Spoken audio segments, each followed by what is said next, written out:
12th English lesson number 4 Bholi. போலிங்கிறது இந்த போலிங்கிற ஒரு பொண்ணு, அதோட பேர், அவங்க பேர் அவங்கள பற்றி தான் இந்த போலிங்கிறது லெசன் என்னென்னு நம்ம பார்ப்போம். Bholi is a short story written by a re-owned Indian author K.A. Abbas. It tells that poignant tale of a girl named Sulekha, majorly called Bholi, who faces societal challenges due to her physical disfigurements and limited intelligence. The story explores themes of education, self-empowerment, and societal expectations.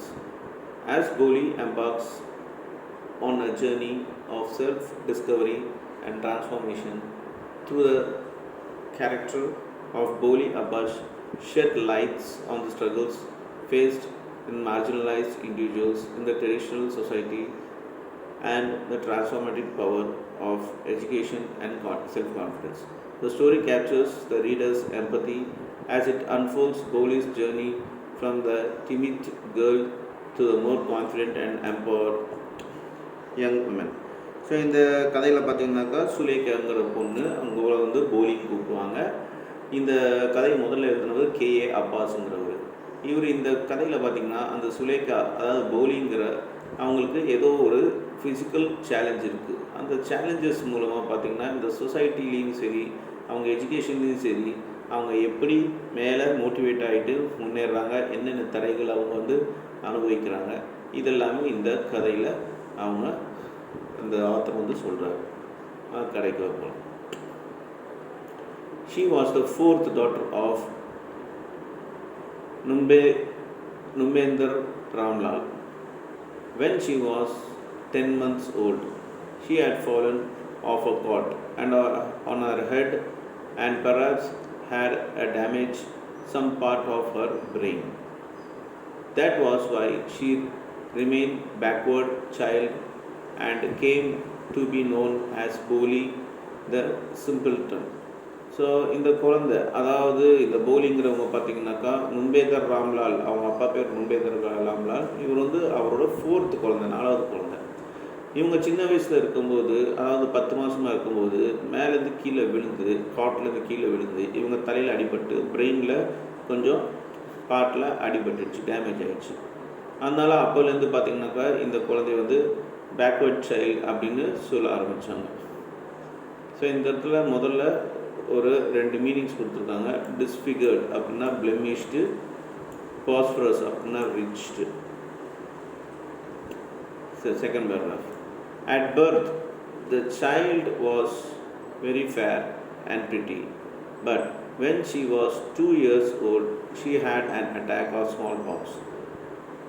Only the eyes were saved, but the entire body was permanently disfigured by deeply black poke marks. Little Sulekha could not speak till she was 5, and when she started to learn to speak, she stammered. The other children often made fun of mimicked her. As a result, she talked very little.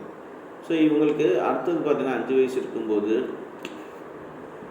அம்மா small box போட்டுடுச்சு. அது பார்த்திங்கனாக்கா இவங்களோட கண்ணை தவிர அவங்க permanent பாடியை வந்து ஃபுல்லாக பிளாக் ஹோல்ஸ், அதாவது புள்ளியாக ஆயிடுச்சு. அது மூலமாக அவங்க 5 வயசு வரைக்கும் பேச முடியல. அதனால் இவங்க 2 வயசு இருக்கும்போது இந்த அம்மா போட்டுச்சு, 5 வயசு வரைக்கும் பேச முடியல. அதுக்கப்புறம் அவங்க பேச ஆரம்பித்தாங்க. அப்போ வந்து திக்கி பேச ஆரம்பித்தாங்க. இதை வந்து சுற்றி இருக்கிற பசங்க எல்லாமே கிண்டல் அடிக்க ஆரம்பித்தாங்க. இவங்கள மாதிரியே திக்கி பேச ஆரம்பித்தாங்க, கிண்டல் பண்ணாங்க. அதனால் இவங்க வெறும் ரொம்ப கம்மியாக தான் பேசினாங்க. Ramlal had 7 children, 3 sons and 4 daughters. The youngest of them was Bholi. It was a prosperous farmer's household, and there were plenty to eat and drink. All the children except Bholi were healthy and strong. The son had been sent to the city to study in school and later in college. Of the daughter, Radha, the eldest, had already been married. The second daughter, Mangala, marriage had also been settled, and That was done. And when that was done, Ramlal would think of third Champa. They were good looking, healthy girls, and it was not difficult to find a bridegrooms for them. But Ramlal was worried about Bholi. She had neither good look nor intelligence. சரி, இங்கே ராம்லால் அவங்க அப்பாவுக்கு வந்து மொத்தம் 7 குழந்தைங்க. இந்த 7ல் பார்த்திங்கனாக்கா 3 பசங்க, அப்புறம் 4 பொண்ணுங்க. அதில் கடைசி பொண்ணு தான் போலி. அவங்க அப்பா நல்லா பணக்காரராக தான் இருந்தார்.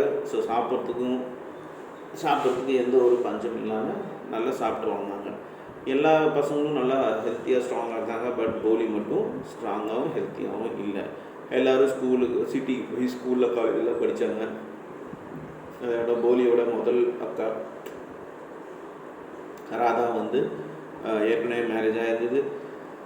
செகண்ட் அக்கா அதான் மங்களா, அவங்களுக்கு மேரேஜ் வந்து செட்டில் பண்ணியிருந்தாங்க. அப்புறம் அடுத்தது சம்பா, 3வது அக்கா, அவங்கள பற்றி பார்த்துட்டு இருந்தாங்க. ஸோ அவங்களாம் ரொம்ப அழகாக இருந்தாங்க, ரொம்ப ஸ்ட்ராங்காக இருந்தாங்க, இன்டெலிஜென்ட் இருந்தாங்க. அதனால் மாப்பிள்ளை கிடைக்கிறது ரொம்ப கஷ்டமாக இல்லை.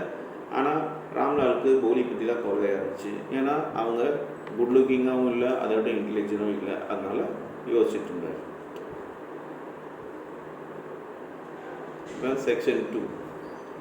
Bholi was 7 years old when Mangla was married. The same year, a primary school for girls was opened in the village. The Tahsildar Sahib came to perform its opening ceremony. He said to Ramlal, as a revenue official, you are the representative of the government in the village, and so you must set up example for the village.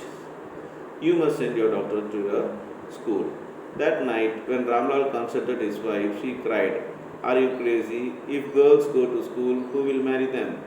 But Ramlal had not the courage to disobey the Tahsildar. At last, his wife said, "I will tell you what to do. Send Bholi to school. As it is, there is a little chance of getting married. With the ugly face and lack of sense, let the teacher or school worry about her." The next day, Ramlal caught Bholi by the hands and said, "Come with me, I will take you to school." Bholi was frightened. She did not know what a school was like. She remembered how a few days ago their old cow Lakshmi had been turned out of the house and sold. "No, no, no," she shouted in terror and pulled her hand away from father's grip. இங்கே என்ன சொல்கிறாங்கன்னா, போலி அவங்க 2வது அக்கா மங்களாவுக்கு marriage ஆகிடுச்சு. போலி 7 years இருக்கும்போது அதே வருஷம் வந்து அவங்க ஊரில் ஒரு ஸ்கூல் ஆரம்பித்தாங்க, ப்ரைமரி ஸ்கூல் ஆரம்பித்தாங்க. அதுக்கு தாசில்தார் வந்தார், அந்த ஸ்கூலை ஓப்பன் பண்ணார். ராம்லாலை பார்த்து, நீங்கள் தான் இந்த ரெவன்யூ ஆஃபீஸராக இருக்கீங்க, அதனால் நீங்கள் ஒரு எக்ஸாம்பிளாக இருக்கும் உங்கள் ஊருக்கு, அதனால் உங்கள் பொண்ணை முதல்ல நாளைக்கு ஸ்கூலில் சேர்த்துக்கணும் அப்படிங்கிறாங்க. உடனே அன்றைக்கி நைட்டு வந்து அவர் டிஸ்கஸ் பண்ணுறாரு, அவங்க ஒய்ஃப் கிட்ட ராம்லால் டிஸ்கஸ் பண்ணுறாரு. அவங்க ஒய்ஃப் வந்து அழுகுறாங்க. என்ன உங்களுக்கு ஏதாவது பைத்தியம் பிடிச்சிச்சா, நம்ம பொண்ணு ஸ்கூலுக்கு போனால் யார் கல்யாணம் பண்ணிப்பா அப்படின்ட்டு. அதுக்கப்புறம் ராம்லால் வந்து தாசில்தார் பேச்சை மீற முடியாதனால அவங்க ஒய்ஃப் என்ன சொல்கிறாங்கனாக்கா, சரி ஸ்கூலுக்கு அனுப்புங்க, எப்படின்னா இந்த பொண்ணுக்கு கல்யாணம் ஆகுதா என்னன்னு தெரியல, அவள் அக்லி ஃபேஸ் இருக்குது, அது இல்லாமல் சென்ஸும் கம்மியாக இருக்குது, அனுப்பிச்சி விடுங்க, அது ஸ்கூலாச்சு அவன் டீச்சராச்சு அப்படிங்கிறாங்க. அப்புறம் அடுத்த நாள் காலைல ராம்லால் வந்து போலியோட கையை பிடிச்சி, வா என் கூட நம்ம ஸ்கூல் கூப்பிட்டு போகிறேன்னு சொன்னேன். போலி பயந்துட்டாப்பே. ஏன்னா அதுக்கு முன்னாடி தான் என்ன ஆச்சு, அவங்க அப்பா இதே மாதிரி இழுத்துட்டு, அவங்க லக்ஷ்மிங்கிற ஒரு மாடு அவங்க வீட்டில் இருந்துச்சு, இழுத்துட்டு போய் அவர் விற்றுட்டாரு. ஸோ இவர் போலியும் விற்க போகிறாரு, எங்கேயும் கூட விடுவான்னு பயத்தில், இல்லை நான் வரலன்னு சத்தம் போட்டு அவங்க அப்பா கையிலேருந்து இவர் கையை இழுத்துக்கிட்டார். "What's the matter with you, you fool?" shouted Ramlal. "I am only taking you to school." Then he told his wife, "Let her wear some decent clothes today, or else what will the teacher and other schoolgirls think of us when they see her?" New clothes had never been made for Bholi. The old dress of her sister were passed on her. No one cared to mend or wash clothes, but today she was lucky to receive a clean dress, which had shrunk after many washings and no longer fitted Champa. She was even bathed and oil was rubbed into her dry and matted hair. Only then did she begin to believe that she was being taken to a better place than her home. அவங்க அப்பா வந்துட்டு திட்டுறாரு போலிக்கிட்ட, இன்னும் நீலாம் பைத்தியமா, நான் ஸ்கூலுக்கு தானே கூப்பிட்டு போகிறேன் அப்படின்ட்டு. அதுக்கப்புறம் அவங்க அம்மா வந்துட்டு ஒரு நல்ல இது எடுத்து கொடு, நாமளாக வந்துட்டு ஒரு நல்ல ட்ரெஸ் போட்டுவிடு அப்படின்னு என்ன நினைப்பாங்க நம்மளை பற்றி அப்படின்னு சொன்னோடனே போலிக்கு வந்து இது இத்தனை வருஷத்துக்கு ஒரு புது ட்ரெஸ்ஸுக்கே கிடையாது. ஏன்னா அக்காங்கெல்லாம் யூஸ் பண்ணுற மிச்சமீதி ட்ரெஸ்ஸை தான் போலி போட்டுட்டு இருந்தேன் அப்படி. ஸோ தலையெல்லாம் வாராமல் அப்படியே செம்பட்டையாக அப்படியே சுற்றிட்டு இருப்பேன். அப்படி யாருமே போலியை கண்டுக்க மாட்டாங்க. அன்றைக்கி தான் பார்த்தீங்கன்னாக்கா அவளை நல்லா குளிக்க வைக்க வச்சு அவங்களுக்கு ஒரு ட்ரெஸ்ஸு நல்ல டீசெண்டான ட்ரெஸ் எல்லாம் கொடுத்து தலைக்கெல்லாம் எண்ணெய் தேய்ச்சி வச்சு அப்படி தான் அவளுக்கே ஒரு நம்பிக்கை வந்துச்சு, அவங்க நம்மளை ஸ்கூலுக்கு தான் கூப்பிட்டு போகிறாங்க அப்படின்ட்டு. அதுக்கு வீட்டோட ஸ்கூலே பெட்டர் அப்படின்னு நினச்சிட்டு அவன் நம்பிட்டு போவான். Section 3. When they reached the school, the children were already in their classroom. Ramlal handed over his daughter to the headmistress. Left alone, the poor girl looked about her with fear-laden eyes. There were several rooms, and in each room, girl like her squatted on mats reading from books or writing on slates. The headmistress asked Bholi to sit down in the corner in one of the classrooms. Bholi did not know what exactly a school was like and what happened there, but she was glad to find so many girls also almost of her own age present there. She hoped that one of these girls might become her friend. The lady teacher who was in class was saying something to the girls, but Bholi could understand nothing. She looked at the pictures on the wall. The colors fascinated her. The horse was brown, just like the horse of which Tasildar had come to visit their village. The goat was black, like goat of their neighbor. The parrot was green, like the parrot she had seen in the mango orchard. And the cow was just like their Lakshmi. And suddenly Bholi noticed that the teacher was standing by her and smiling at her. So இந்த பாட்டில் என்ன சொல்கிறாங்கன்னா, அவங்க வந்து அப்பாவும் போலியும் ஸ்கூலுக்கு போய் சேர்ந்துட்டாங்க. ஆனால் அதுக்கு முன்னாடி அவங்க ஸ்கூல் ஆரம்பிச்சிச்சு. எல்லா குழந்தைங்களும் எல்லா ஸ்டூடெண்ட்ஸும் கிளாஸ் ரூம்குள்ளே உட்காந்துருந்தாங்க. ஸோ இந்த போலிக்கு பார்த்திங்கனாக்கா ரொம்ப பயமாக இருந்துச்சு. ஏன்னா இந்த மாதிரி ஃபஸ்ட் டைம் வர அப்படி. ஸோ அங்கே நிறைய ரூம்ஸ் இருந்துச்சு அந்த ஸ்கூலில். நிறைய பொண்ணுங்க பார்த்திங்கன்னா போலி ஏஜ்லேயே இருந்தாங்க. அங்கே சில பேர் கீழே உட்காந்து படிச்சுட்டு இருந்தாங்க, சில பேர் கீழே உட்காந்து எழுதிட்டு இருந்தாங்க. ஸோ ஸ்லேட்டில் எழுதிட்டு இருந்தாங்க. ஸோ அங்கே ஒரு ஹெட் மாஸ்டர் இருந்தாங்க.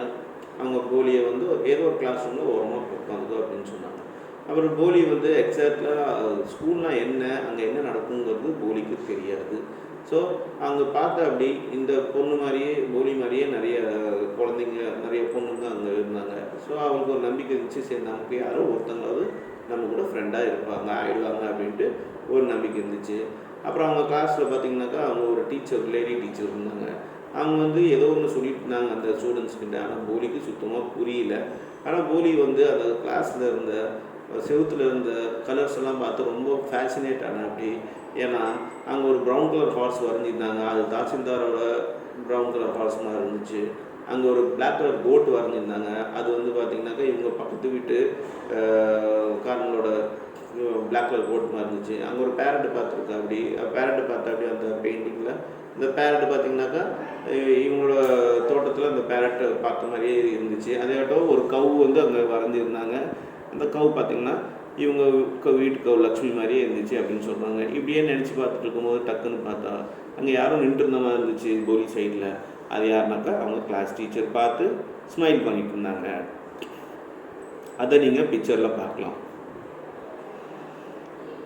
What is your name little one?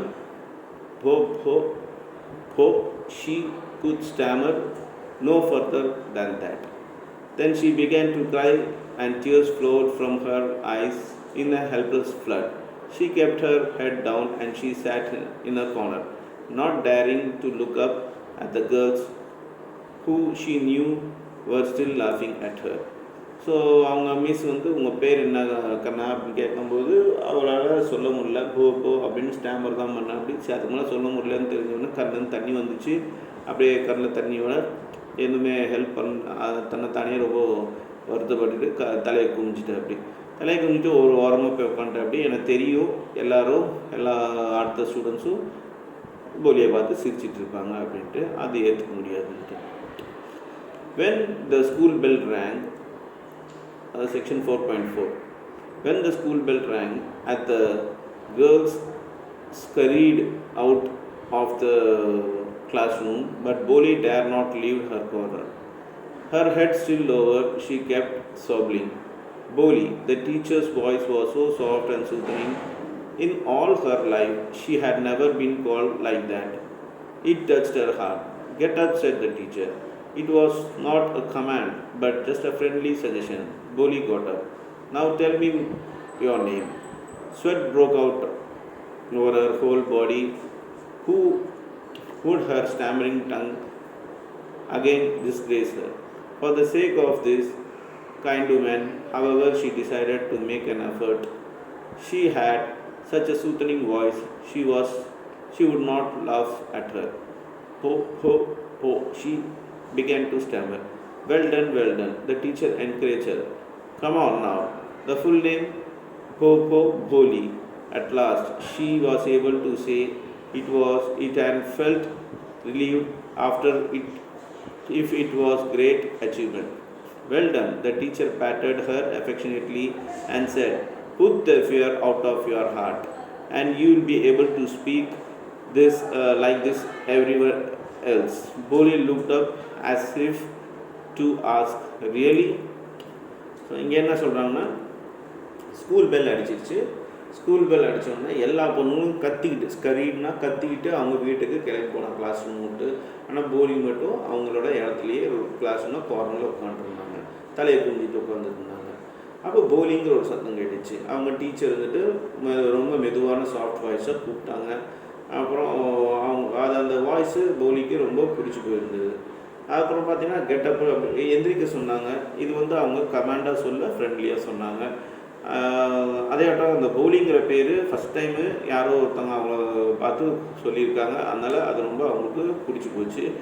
இப்போ உன் பேர் சொல்லுமா அப்படின்னு கேட்கும்போது போலிக்கு மறுபடியும் பயம் வந்துச்சு, எங்கே அது நாக்கு தகராறு பண்ணிடுமோ அப்படின்ட்டு. ஆனால் ட்ரை பண்ண அப்பயும் பேச முடியல, ஃபுல் நேம் சொல்ல முடியல. அவங்க பாதியாக போ அப்படின்னு சொன்னோடனே வெல்டன், ஓகே இப்போ உன் முழு பேரை சொல்லு அப்படின்னு சொன்னோடனே போலிக்கு கொஞ்சம் என்கரேஜ்மெண்ட்டாக இருந்துச்சு. அப்புறம் போலின்னு ஃபுல்லாக சொன்ன வாட்டி இன்னும் பெருசாக வாழ்க்கையில் அச்சீவ் பண்ண வாட்டி ஒரு ஃபீலிங் வந்துச்சு. அப்புறமா டீச்சருக்கு வெல்டன் அப்படின்ட்டு முதுவை தட்டி கொடுத்துட்டு, இப்போ உன் பயத்தை உன் மனசை விட்டு வெளியே தூக்கி போட்டுட்டு எல்லாத்துலேயும் பேசு, நல்லபடியாக உன்னால் பேச முடியும் அப்படின்னு சொன்னோடனே போலி அந்த டீச்சரை பார்த்து ரியலி, அதாவது நிஜமாவா அப்படிங்கிற ஒரு பார்வையில் பார்த்தா. அப்படி S it will be very easy. You just come to school every day. Will you come? Bholi nodded. No, say it aloud. Yes. And Bholi herself was astonished that she had been able to say it. Didn't I tell you? Now take this book. The book was full of nice pictures, and the pictures were in color. Dog, cat, goat, horse, parrot, tiger and cow, just like Lakshmi. And with every picture was a word in big black letters. In 1 month you will be able to read this book. Then I will give you a bigger book, then a still bigger one. In time you will be more learned than anyone else in the village. Then no one will ever able to laugh at you. People will listen to you with respect, and you will able to speak without a slightness stammer. Understand? Now go home and come back early morning. Bholi felt it if suddenly all the bells in the village temple were ringing, and the trees in the front of the school house and blossomed into big red flowers. Her heart was throbbing with a new hope of new life. Thus the years passed. throbbingனா beating with strong regular rhythm. ஒரே மாதிரி strong ரிதமில் வர்றதா throbbing. So இந்த இடத்துல என்ன ஆச்சுனாக்கா, போலி நிஜமாவா நான் என்னால் பேச முடியுமா அப்படின்னு கேட்டதுக்கு அந்த டீச்சர் ஆமாம் உன்னால் பேச முடியும் அப்படின்னு சொன்னோடனே நீ டெய்லி ஸ்கூலுக்கு வா அப்படின்னு சொன்னோடனே சரி சரின்னு தலையாட்டினேன் அப்படின்னு. நீ தலையாட்டாத, வாயை திறந்து பேசுன்னு சொன்னோடனே எஸ் அப்படின்னு ஸ்டாமர் பண்ணியே சொன்னேன் அப்படி. அப்போ பார்த்தியா சொல்கிறாங்க, பார்த்தியா சொன்னேன்ல உன்னால் பேச வந்துடும் அப்படின்னு சொன்னோடனே, நான் உனக்கு ஒரு சின்ன புக்கு ஃபஸ்ட்டு தரேன். அதில் வந்து நிறைய பிக்சர்ஸ் இருக்கும், டேகு, கேட்டு, கோட்டு, இந்த மாதிரி நிறைய பிக்சர்ஸ் இருக்கும். அது கீழே பெரிய பெரிய வார்த்தைகள் பிளாக் கலரில் எழுதிருக்கும். நீ அதை படிச்சுட்டு வா. 1 மாதத்தில் நீ இதெல்லாம் படித்து முடிச்சிடுவேன். அதுக்கப்புறம் இன்னும் பெரிய புக்கு தரேன், அதுக்கப்புறம் இன்னும் பெரிய புக்கு தரேன். நீ இந்த கிராமத்துலேயும் நீ தான் நிறைய படித்த ஒரு பொண்ணாக இருப்ப. அதுக்கப்புறம் யாரும் உன்னை பார்த்து சிரிக்க மாட்டாங்க அப்படின்னு சொல்கிறேன் அப்படி. ஸோ பார்த்திங்கனாக்கா, இப்போ நீ வீட்டுக்கு போ, நாளைக்கு காலையில் சீக்கிரமாக ஸ்கூலுக்கு வா அப்படின்னு சொல்கிற அப்படி. அப்புறமா போலி வந்து மரியாதையாக இதை கேட்டுட்டு கிளம்புற அப்படி. அப்புறம் போலி வந்து இப்போ வீட்டுக்கு போகும்போது மனசில் பார்த்தீங்கன்னா திடீர்னு என்னடா நமக்காக நல்லது நடக்குதுங்கிற மாதிரி ஒரு ஃபீலிங்கு.